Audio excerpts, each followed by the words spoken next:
Good morning, everyone, and welcome to Cup Chat with Birding with Texas A&M AgriLife Extension Service. I'm not even gonna lie, it's kind of a rough morning. I woke up late. Maureen, did you wake up late? On time, but it still felt super early. Yeah. So, anyways, we're glad that you are joining us. If you are joining us, please put your comments. Comment the county you are joining us from or the state if you are outside of Texas in the comments of this video here on Facebook Live, or if you're watching the recorded version, please comment on YouTube. So today I'm wearing my Thanksgiving shirt. Well, it's my half Thanksgiving shirt. I couldn't find my turkey shirt, and so we have a family tradition, Maureen, to always wear themed shirts for the holidays, and so we weren't going to do anything for Thanksgiving this year. And then at the last minute, we decided that we were all comfortable enough with our quarantining and safe selfing and my sister's not coming down from like Virginia. So we're going to randomly eat lunch. And so really quickly, I had to order all these Thanksgiving t-shirts, and so thankful that I got them all in time. But those have turkeys on them this year, but this one, leopard print pumpkin. So my half Thanksgiving shirt. I'm just, this one's not Thanksgiving at all, but I just figured it was, and it's actually almost more Christmassy. I've kind of got some Christmassy colors going on, so maybe I'm jumping the gun a little bit. You're just hoping that we could get to Christmas. Also, I have a few announcements to make this morning. In today's Cup Chat, we are talking about turkeys, and there's a reason we're going to talk here in a second, but I have a few announcements to make. One, we only have 2 spots left, and Maureen doesn't know this yet. We only have 2 spots left in our beginner track for Birding the Border. So if you are interested in the beginner track with our guide, Bill Spain, make sure you get registered soon. I'm going to post that online today. So you are hearing it first. Facebook post is going to come later. But it would be super cool if we were full on our beginner track before Thanksgiving. But only 2 spots left. Please, please, please get registered if you're interested. And then the next thing, I know we're not really supposed to do commercials for companies, but Maureen, I have to tell you what I started doing yesterday. Okay. For anyone who's been to all of our programs, y'all know that I own a lot of decorating things and lots of tablecloths. And I found this new company, and it's really just they are a company, but they're not here in Del Rio or in Texas. They're social media, and they're called The Home Edit. They also have this Netflix show. And so my goal between Thanksgiving and Christmas, well, maybe I should say between Thanksgiving and New Year's, is to organize all of my birding decor things. So this is not just a decorating, it's an organizing. No, yeah, they're strictly organized. Oh, strictly organizing. Okay. Yeah, they are. Well, they like to do organization pretty. Right. But they are strictly organizational. So if you need some organizational inspiration, check out The Home Edit. That's what I've been doing. So. Okay, see, when you were telling me about that earlier, I was thinking it was like the home edit as in like how you redecorate, but it's about how you organize so that everything looks prettier. Got it. Okay. Well, and they go through a whole process. And really when you organize, you go through that process. I guess they just made it famous. But like, we got a new fridge, and so I organized the fridge when it came in, and you would be amazed on how many condiments you have that you don't use. Like, I keep hamburger pickles in the fridge. We don't eat hamburgers here either anyways, and we don't eat pickles. They were expired in 2018. It's time for them to go. Yes. But anyway. So I bet your new fridge is wonderful then. It is. I mean, it wasn't fun to pay for, but no, like all fresh appliances, it's pretty to look at. Yeah. So nice. I can't even fill it. That's the problem. It's 10 times bigger than my old fridge. I feel like it's sad and lonely. There's only like 5 things in the freezer right now. Well, I don't know what to tell you. You need more ice cream or something. Oh, yeah. But see, keeping sweets in my house is a bad recipe for a bad combination. I actually almost posted, which I don't think I ever actually posted, the picture of the what did I make? Banana pudding that I made for Learn to Bird Oh, yeah. on Instagram last night because I was like, oh my gosh, this is so cute. I don't think I ever posted it. I wonder what everybody's eating for holiday desserts. But I decided to go with our cliff swallow who is hiding in his hole because after this, I'm going to go hide in the office and wait for 5 o'clock to get here. Well, I mean, I'm going to work, but I just don't know that it can come soon enough. You will feel like the cliff swallow. I will feel like the cliff swallow in its hole, trying to just survive and make it. But okay, so we're supposed to actually talk about turkeys today. Which is something you can put in your freezer, by the way. I was just thinking about that. No, actually, it's in my refrigerator. If you wanted to defrost your turkey for Thanksgiving, if you are just now putting it in your fridge, you are in trouble. So I took my turkey out on Sunday, put it in the fridge so it can safely defrost. And I forgot we're already to Thanksgiving is tomorrow, and I'm not in charge of the turkey this year, so Thank God, because you'd be in trouble. It would still be in the freezer. Now, Maureen, let's kind of break this down as we talk turkeys. There are 3 types of turkeys in Texas. Yes. So that didn't seem like a for sure answer. Well, there's really, so let's just talk about turkeys in general. Let's break down the turkeys. So wait. And last week we talked about not shooting birds, and now this week we're going to be talking about shooting and eating birds. Definitely. Come on, let's talk about the difference there. Why are all birds not created equal? Okay. Well, first let's talk about matter. First, let's talk about species or types of turkeys, and then let's talk about why we shoot turkeys. Does that work? Yeah. We got to clear up the how many types are there thing. So I would say there are 3 types of turkeys in Texas. I know I'm right. First off, broadly speaking, we need to break down between the fact that there are domestic turkeys and wild turkeys. And so Emily knows more than I do about domestic turkeys because she knows more about domestic livestock. Fun fact, why are domestic turkeys white? I have no idea. I'm assuming that's just the color that turned out as they were bred for other traits. Bred for other tricks. Yeah. No, flips and traits. Oh, I thought you said tricks. I was like, maybe they do flips or something. I missed it. Oh, sometimes I like it when there's no guest host and really no rules. So, yeah, but turkeys are white because, and for one, probably there is some that's kind of how they just turned out.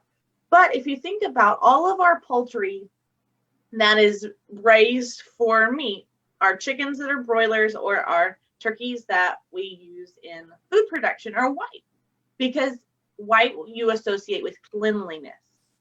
The home edit could teach you this.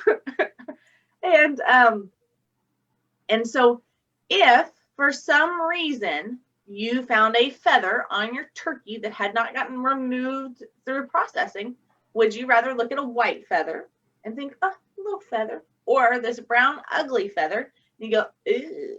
So we associate white with cleanliness. And so if any of those feathers ended up in packaging or processing or getting to the consumer, it's not some brown, ugly, dirty feather that you're looking at.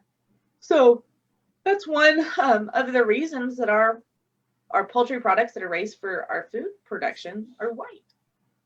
That is very interesting. I had no idea that was like a purposeful breeding. I really thought that just as other traits were bred for, that was just kind of white. They just turned white. I don't know. I assumed there was some lack of coloration there. That's really interesting. Yeah, and if you think about it, we want really uniform things in our food production because of sending them to you in the consumer world. We want you to be fairly consistent. And so typically, all of the turkeys and all of the chickens bred for food production are all the same breed. There's not a whole lot of variation. So like in the cattle industry, there's lots of different breeds of cattle. And typically when you eat beef, you're eating, primarily or more meat breeds that are selected for their meat traits. A lot of people here have certified Angus beef, and that's because of their unique marbling. But so anyways, we're trying to create that consistent product. And so that's why you don't see some red, some green, some blue.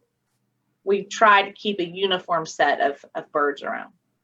Yeah, that makes sense, because if you were breeding turkeys like for laying, it wouldn't matter what color the turkeys were, but and that's something different with chickens, right? Like you've got meat chickens and laying chickens, we've got meat cattle and dairy cattle. With turkeys, we're pretty much, they're only being bred for eating. Yeah, we don't eat a lot of turkey eggs around here. Right. But fun fact though, even our laying chickens are predominantly white.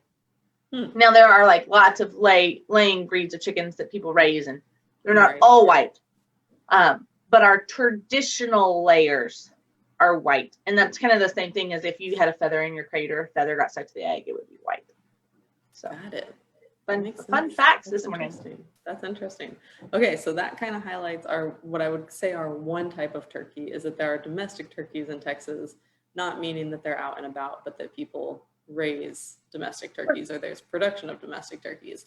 And then our other big group is wild turkeys.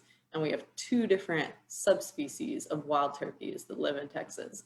And so pretty much throughout throughout most of Texas, we have Rio Grande wild turkeys, and that kind of runs just through the central part of the state. And the National Wild Turkey Federation has a great map that I can put on Facebook so people can see if they're interested. And then over in the eastern portion of the state, we have eastern wild turkeys. And overall, when we look at where turkeys occur across the United States, eastern wild turkeys are pretty much everywhere in the eastern portion of the country. So they're the most common eastern subspecies. Yes, the eastern. And then there's Rio Grande wild turkey. Now, this even gets a little bit to our last week discussion about splitting and lumping, just because we're talking about, I won't go into it too much, but we're talking about subspecies. So for example, where the eastern wild turkeys and the Rio Grande wild turkeys overlap a bit, you also get some that are just considered hybrids of the two of those, because again, they're subspecies, they're not different species. Yeah, so we can kind of get a mix of the two. Now, in other parts of the country, there's other subspecies occurring. There's a total of 5 subspecies across the country. But then there's also a species that occurs down in Mexico. The ocellated turkey is actually a different species than our wild turkeys that we have up here. So 5 different subspecies, but then there's another species. So sometimes, now I'll roll this into talking about birds that we shoot. People will talk about getting a grand slam of turkeys if they're a turkey hunter, and that means they want to get all the different subspecies, and including, if you can get an ocellated turkey, that requires a trip out of country. Even to get a Gould's wild turkey, those occur in the very southeastern corner of Arizona, but they also occur then down into Mexico. So that's another one that sometimes people will travel out of country to get, but the other you can get throughout just the US. So birders also could get a grand slam of turkeys. Of seeing them, yes. Absolutely. Seeing them and maybe not hunting them if they're not hunters. So that would be fun. I wonder if you're watching this and you have a grand slam of turkeys by seeing them, I want to know. Oh, I've got a giveaway. Oh no. I want to know somebody who has had a grand slam of turkeys and seeing them. So if you know somebody, tell them the first person I find that has a grand slam of turkeys will receive a free Birding the Bird t-shirt. That would be pretty cool. I want to know. I think that would be cool to see who has got their grand slams. Mm-hmm. And I know hunters who have, but it's very challenging. And so, I know hunters who have tried. I know hunters who have gotten the 5 that are in the US, but not an ocellated. But I do know there's actually a hunter who lives near Uvalde that's gotten all of them. But and he has amazing turkeys on his ranch too. Just turkeys everywhere. Turkeys. Yeah. So, okay. So we did have a question on Instagram this week because I put out, what did you want to hear about Cup Chat? And somebody wanted to hear about turkeys. And great, we're talking about turkeys today. And why they have beards. Oh, that's a great question that I don't 100% know the answer to. I have whiskers sometimes, but I just pluck those. Not that everyone needed to know that, but Yeah, that beards, so it's an ornamentation, like a lot of other, features of a turkey. And so, why do the males have the great big gorgeous tail feathers as they're strutting? This would be an interesting question. I will need to, we may have to do some follow-up on this as to if that particular aspect of them has been studied. But in general, when we're talking about like really fancy things that birds have, whether it's big fancy tails or just bright colors, right? The males tend to be really brightly colored, whereas the females are a little more plain. It usually just has to do with trying to attract those females. And so a turkey with a really long beard is something that, say, a hunter, cooler than a turkey that doesn't. is They cooler pick up than a more turkey that turkeys at the doesn't. bar. Yeah, it's very analogous to a white-tailed deer having large antlers. It's that similar, like, the bigger males are usually going to have longer beards, and it's more attractive to the females. So I just think that that's so funny. How does a girl turkey know that a beard is supposed to be cute?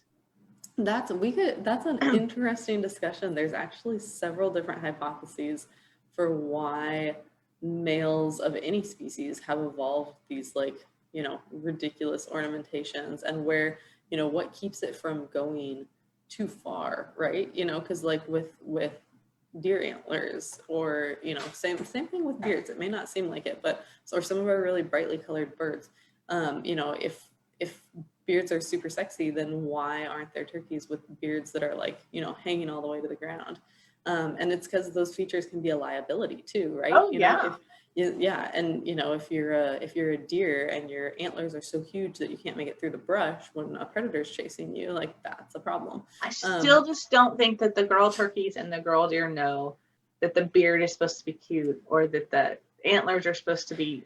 That's how I pick my mate, is by the antlers. I mean, do they really think about that? But I don't know that they think about it so much. It's just kind of something that's it's like if you see an attractive person, you don't think about, oh, why is this person attractive? There's just certain features, so. Even though research has shown that there's like certain features that are fairly universally attractive. I think it gets a little more complicated with people, but they can't help it. They just like the long beards. I don't know. We could totally Those ladies like those long beards. Yeah, they do. We could totally do a separate cup chat though about like breeding plumage for birds and like the theories as to why that happens, because there's a few different things discussed.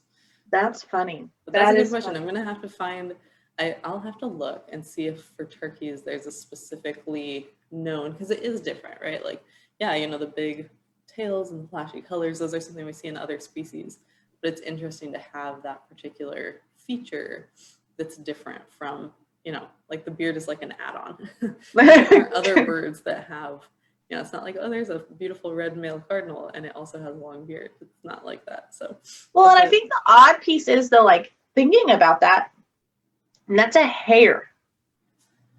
Well, it's feathers, yeah. But the beard is more hair, right?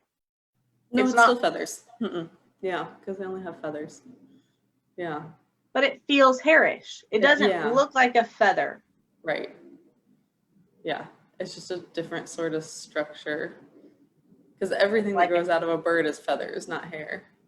Right, but that's what I'm saying. It looks like hair. It looks like hair, yeah. Right. Yeah. So but is it hair? I mean, no. Could it be hair? No. There's no way. Are you sure? I'm pretty darn sure. You're making me question myself. But I mean, mammals have hair, birds have feathers. Well, I know. That's kind of my point. And I'm not saying it's 100. You're Googling, aren't you? I am, yeah. In the middle of Cup Chat, we're going to Google now. Mm-hmm. You're breaking all the rules. Is that a rule? So, okay, because like, think about it. Sheep are supposed to have wool. And we actually now have sheep that have hair. Mm-hmm. I mean, like we have sheep that have hair along with wool.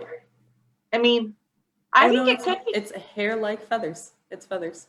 Hair like feathers. The thing is that the structure of a hair and a feather are different. Like hair versus fur is like still made of the same stuff. Right. No. And feathers are similar, but like birds. It's completely different. Yeah. Oh. I love when Emily makes. Oh, hey, Stephanie, thanks for joining us. Stephanie joined us for Learn to Bird. She says, I love when Emily makes you second guess yourself. Good. Well, Stephanie, I was actually looking when I was looking through pictures last night to post on Instagram. I was looking for, I ran across your lifer picture again, and I just still think that that's the coolest. So Ooh, what lots was of love, her Stephanie. lifer? Oh, remember Stephanie from Blenningbird No, and We Make a yeah. Big Sign? Her lifer for us. Yes, I thought maybe Yes. she had something else new. Oh, And I I'm was sure she has excited something about that. new, but Yeah. we're not cool enough to get like daily text messages of her lifers more. That'd Well, be we fun might though. think we should be. That'd be super fun. Yeah. It would be. Yeah. So, anyways, what else do we have to talk about turkeys? I mean, we kind of talked about the. Oh, let's go back to. Did we talk enough about why we shoot turkeys and why they're considered a game species versus other birds? That was what I wanted to talk about. Is why is it okay on a show where we're normally talking about not shooting the birds that we see and not shooting the birds? Why is it okay to talk about birds that we are going to shoot? That's a good question. Yeah, so turkeys, I think I'm trying to remember we've talked about so many things before. I don't remember what all we've covered, but turkeys are very much a conservation success story because like many of our game species and non-game species in the US, in the late 1800s, early 1900s, they had been hunted pretty much to extinction. And that's where there's a really big important line between unregulated hunting and regulated hunting, because back then it was, hunting was kind of Wild West, no rules, shoot whatever. And additionally, kind of like Tough Chat today. Kind of like Tough Chat today, yes.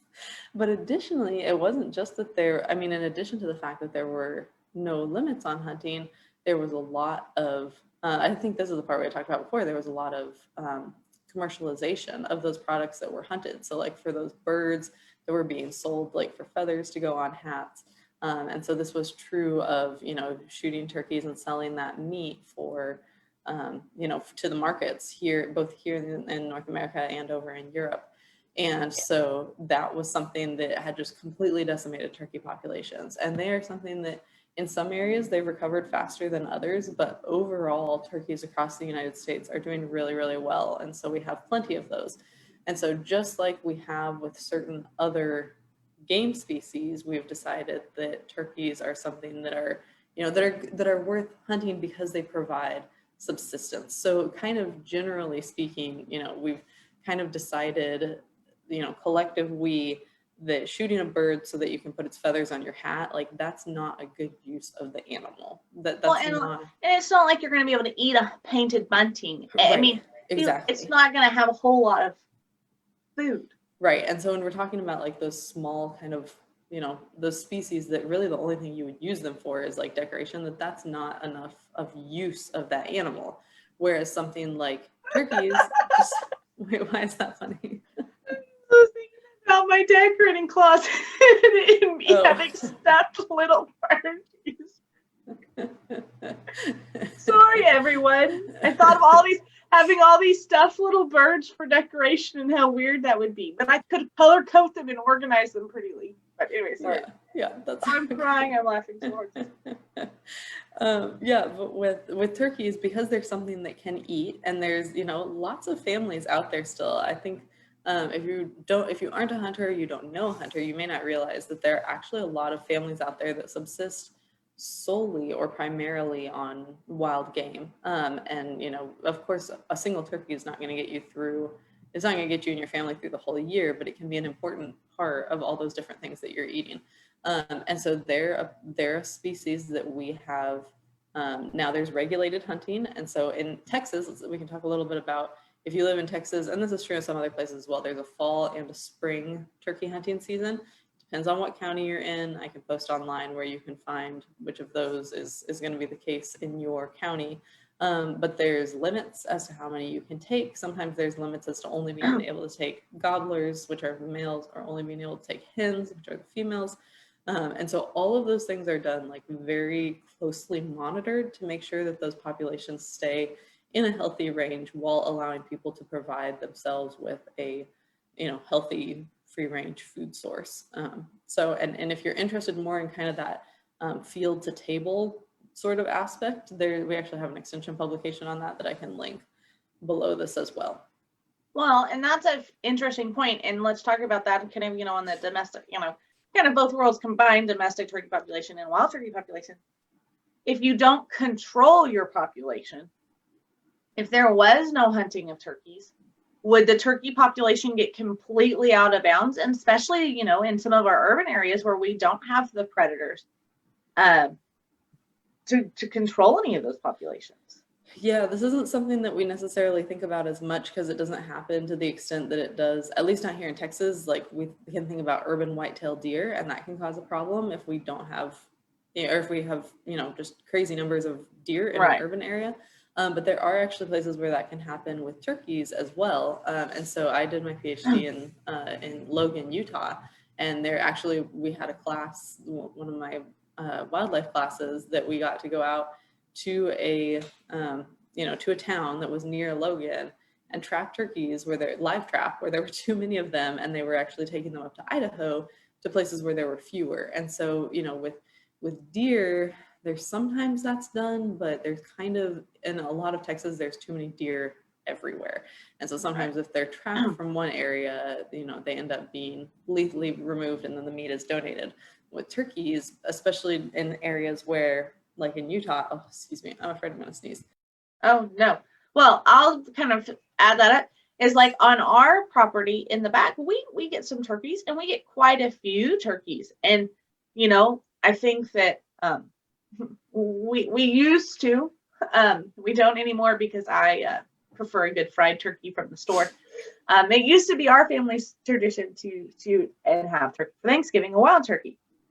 And but anyways, there's just if you think about it, there's when they come off their roost, they can be quite plentiful. And if there was no control measures, I think that there could be a population issue at some point. Not like tomorrow, or, you know, it'd take a couple of years, but we would get to a point where we were like, oh my gosh, too many turkeys at our house.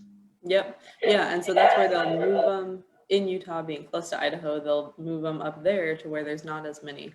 But there are towns where they've had problems with like turkeys being aggressive, because the males can be fairly aggressive, and it's not something that you think of as like a, you know, a threat. But if they're not afraid of you and they're coming after you, the males have pretty significant spurs, and it, you know, it's just, you know, when we think about all of our different wildlife populations and keeping things regulated and in balance, then turkeys are something that we have decided that, you know, is good to hunt. And there's a lot of reasons, you know, the AgriLife talks about the benefits of hunting, you know, that we can share with people, and that it can be a healthy way to keep ecosystems and animal populations at good numbers. Again, when it's done in a regulated manner and in a manner that makes sense, you know, and something that's going to use that animal well. And so, yes, that's why we hunt turkeys as opposed to other animals. And then if you think about, you know, why do we breed turkey? You know, why don't we have painted bunting farms? Because again, like you said, they would not make good eating, right? So we've bred turkeys because they're a large bird, Right. And they're something that can provide a good source of protein. Well, and our wild turkeys, compare a wild turkey to a domesticated turkey. We have selectively bred those turkeys to be as efficient as possible. Mm-hmm. And sometimes that, like in the livestock world, in the agricultural world, efficiency kind of gets a bad rap because we are doing something to be more efficient. Well, and at the end of the day, if we don't do something to be more efficient, then we take more resources, we take more land, we take more everything.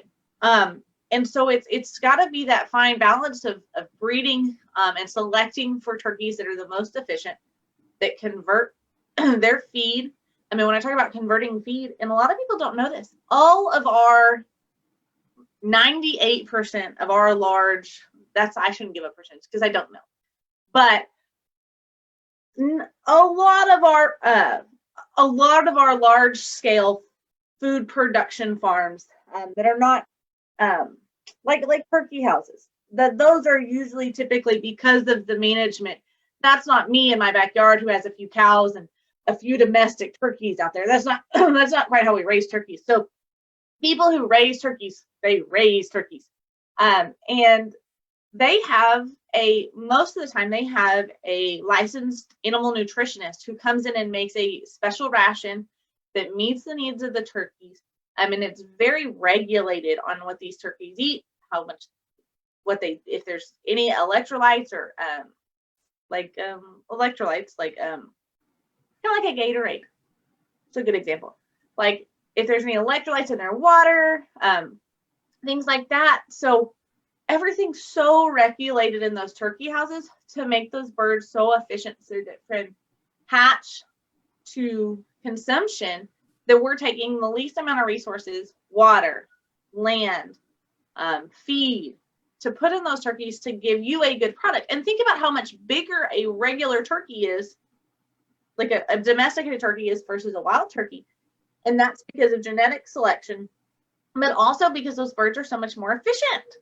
I mean, I probably couldn't even feed a wild turkey enough food to get him to where a domesticated turkey has reached their potential. I mean, I just don't think there's a possibility just because we've selected for those to be so efficient, which is kind of marvelously impressive to me. I mean, I don't know about you, but I think it's impressive how we can support so many different goals to provide food for people. Well, it's very interesting, kind of just touching on more of the agriculture portion of what our agency does. Is interesting to learn about. But do you want to share one more fun fact? What are those turkeys primarily eating in the wild? What's the most important food for wild turkeys? I'm gonna guess. You're trying to trick me. Because I've got two guesses, and I'm pretty sure that it's the first one, but I don't think it's really right because it doesn't sound right. Okay. Okay, are you ready? I'm ready. Because you like forbs. I do like forbs. You like forbs. And so I'm guessing turkeys eat forbs. They do eat forbs. I don't know if it's fair for me to be the one to declare what's the most important turkey food source. Okay. And then my second guess is they probably like some sort of seedage. They do like seeds, including seeds that are going to come from forbs. But just like we talk about with our songbirds, insects are one of the most important foods for turkeys, because just like you were talking about with this is what made me think of this, is with the domestic turkeys, getting those rations that are basically, you want to make sure that it's high in protein and high in fat and high in all those nutrients. Insects are one of the best ways to do that. And this is true for our quail as well. So I'm not a turkey researcher. I just know the basics about turkeys. So I probably shouldn't be the one to declare that insects are the most important. But just like with our quail, when you've got a little newly hatched turkey poult, that's primarily what they're going to be eating, is a lot of insects. And so that's where your forbs to support your insects are really important. And then they'll also eat the forbs. So turkeys roost in trees. And if you've never seen turkeys unroost, you need to go find you a turkey spot to watch them unroost. I actually was with Maureen when I saw my first turkey unroost. That is the coolest thing ever. It was very cold and very early. I don't recommend it. It was April, but it was cold. It was awful. Yeah. Anyways, Amy had kept us up all night, like doing a deer survey. I was out. And then I think I slept on a cot that night. Did I sleep on a cot? I think so. Yeah. Just FYI, guys, don't let Maureen take you. I'll take you. So turkeys roost in trees. Do they lay their nests up there, or do they lay them on the ground? I know the answer. That is. But I'm just saying, I'm asking you the question. I don't want people to think I'm stupid, but no, that is the answer. That's a good question. Yeah, turkeys are ground nesting birds. Yeah, they roost in the trees, meaning that's where they sleep, but their nests actually go on the ground, and they're pretty simple. Like, there's not much to a turkey nest. It's kind of just a little scrape, nothing fancy, and they lay their eggs there on the ground. So when we talk about, again, turkey, like features of turkey habitat that are similar to quail habitat, having like bunch grasses and places that they can put those nests is really important. Making sure that you have enough cover for your turkeys to find a good nest spot. And then is what we don't think about with quail, we don't think about those roost sites, but it's really important that you take care of your roost trees if you have turkeys on your property, because they need those for sure. Now define a roost trees. Like, I mean, a mesquite tree, a weeset's tree, not good roost trees. Mesquite tree can be okay. It's got to be a good mesquite tree. It can't be a mesquite tree, Right. It can't be a mesquite that you tried to kill and then came back and then it's just this nasty little bush thing. Yeah. Yeah, a big mesquite tree.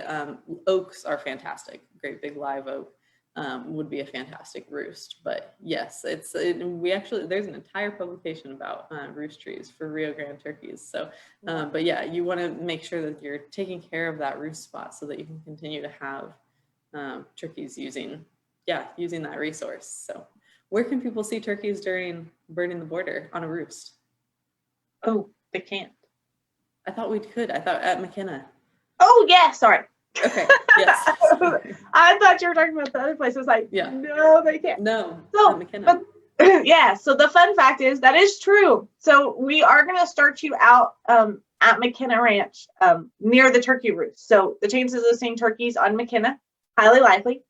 Also, you know where else you probably get to see a couple turkeys? Fort Clark. Fort Clark. Usually right. Yeah. But then we just might And not you see can them on see the all roost. the access and whitetail deer you want. True. So, True. yeah, those would be two great turkey spots if you want to see a turkey. And that was something that we underestimated our first year of Birding the Border. People wanting to see the turkey, and we just saw one, right? Mm-hmm. We saw Fly that one like across off the the road. side of the road. Mm-hmm. Yeah. That's so fun. We were talking about, I was kind of reminiscing, and I know we're going long, but it's just one of those good cup chats. So,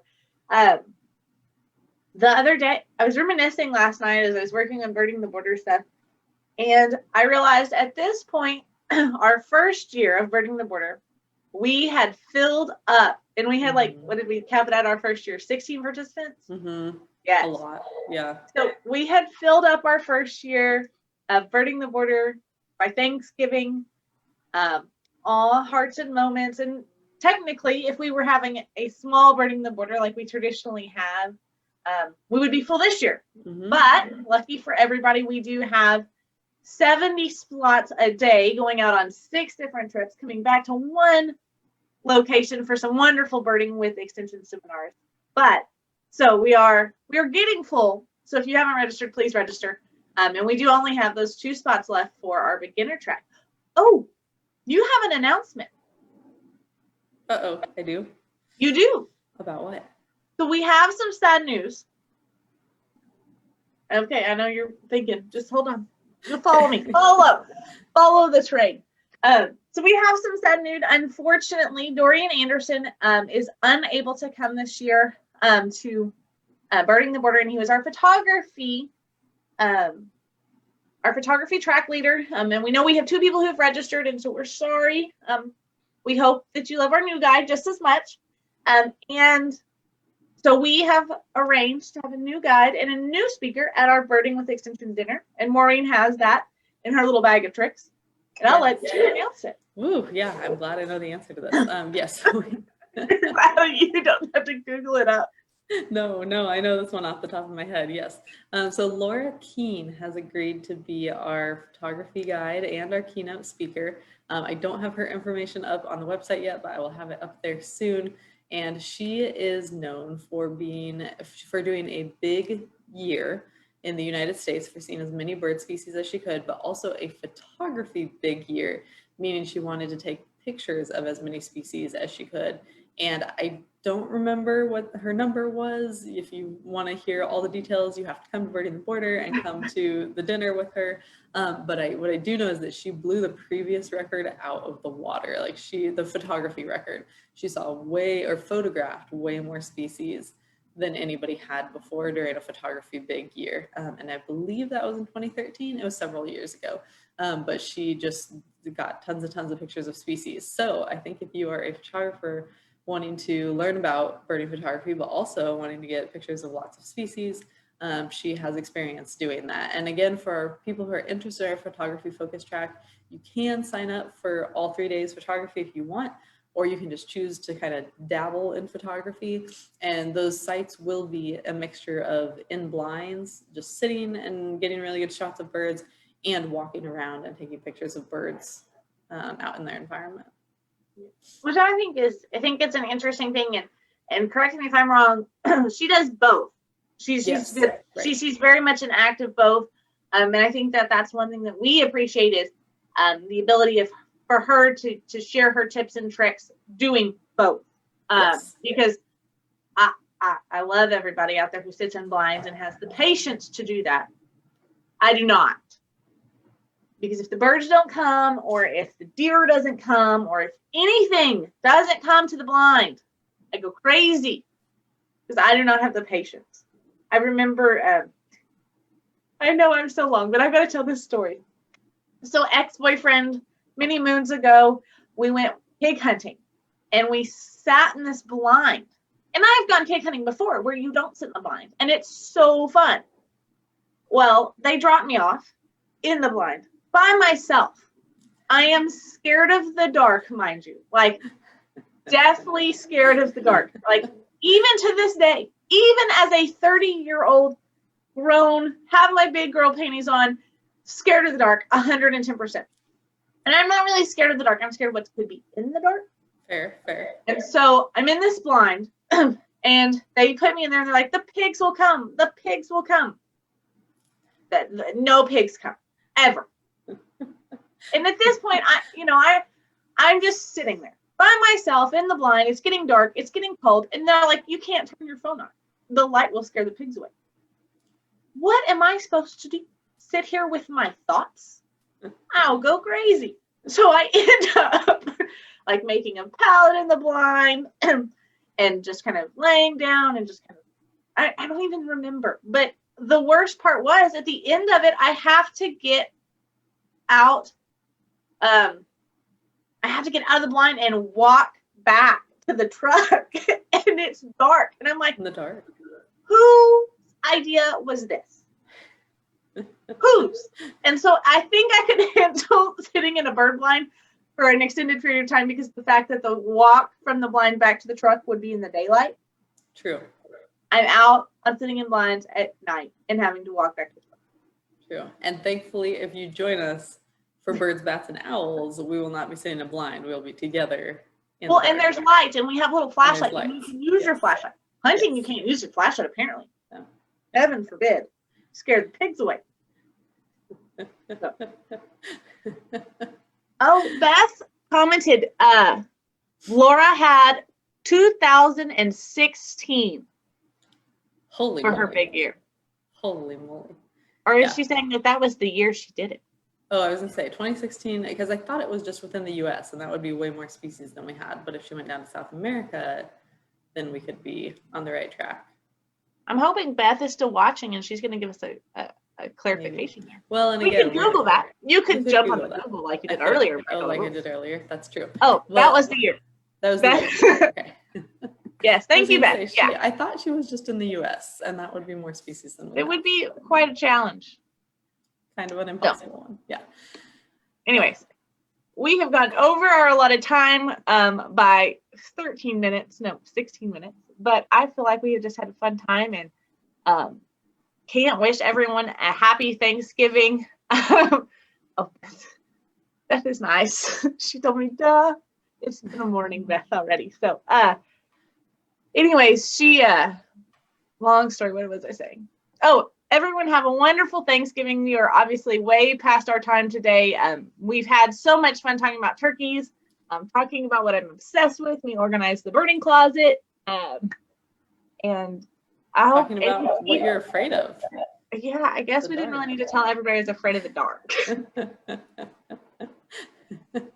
But I'm definitely afraid of the dark. Not of the dark, but what's in the dark. In the dark, right. But there could be. But I think that comes from some dreams as a child. I mean, we probably need to see a dream expert. Because I used to have dreams like that coyotes would get me in the dark, or that I had a reoccurring dream was about alligators. I mean, like I had some weird dreams in the dark that probably did not help my fear of the dark at all. Probably not. It's fair. That's fair. So, anyways, happy Thanksgiving, Maureen. Yes, happy Thanksgiving, everyone who's joining us. We are super glad and happy that you joined us this Thanksgiving morning. We hope that if you have to go to work today, I hope you hide in your hole and you have no big issues. And it's a smooth day before Thanksgiving. That's what I'm hoping for everybody. And whether you're eating turkey, ham, or whatever you have for Thanksgiving, I do want to remind you to thank, this is my aw moment, everybody wait, aw. I remind you to thank a farmer who helped produce your food to make our Thanksgiving memorable, and especially since we think about a lot of food on Thanksgiving. Lots of times we, I'm reading all the comments. The bad thing about having the Facebook open so I can see questions come in is all the sweet comments. Stephanie and Beth wishes happy Thanksgiving, Maureen. But, thank a farmer for your food. I saw the other day on Facebook. If you don't know, farmers actually get a very minute percentage of the food cost. And so we work really hard every day to put food out there for everyone to enjoy. So thank a farmer for 2 seconds as you are thankful for everything else on Thanksgiving. Maureen, happy Thanksgiving. Yeah, happy Thanksgiving to you too, and to everybody out there. Are we back next week, or are we taking a week off? Yes. Remember, we're most weeks. We are back next week, and I don't have my calendar sitting next to me. I don't remember what we're talking about. Oh, I have mine. It says we're talking about birds on the welder. Oh, okay. I couldn't remember if that was next week or 2 weeks from now. So next week, then that means we're going to be talking about mist netting and MAPS stations, which are a really cool long-running way of just keeping track of bird populations in a given area. And yeah, I'm super excited for next week. So wonderful. Well, thank you everybody for joining us. If you haven't registered for Birding the Border, let us know, or if you have any questions, reach out. We're all game. We hope to see all of you. And thank you, Stephanie and Beth, for commenting. If you are watching and you haven't commented where you're from or where you're joining us from, please let us know. We enjoy our weekly cup chats with y'all, and we hope y'all love us. Sometimes I feel like I go off on some random tangents, but I hope you have fun. So, all right. Happy Wednesday, everybody. Stay in your holes.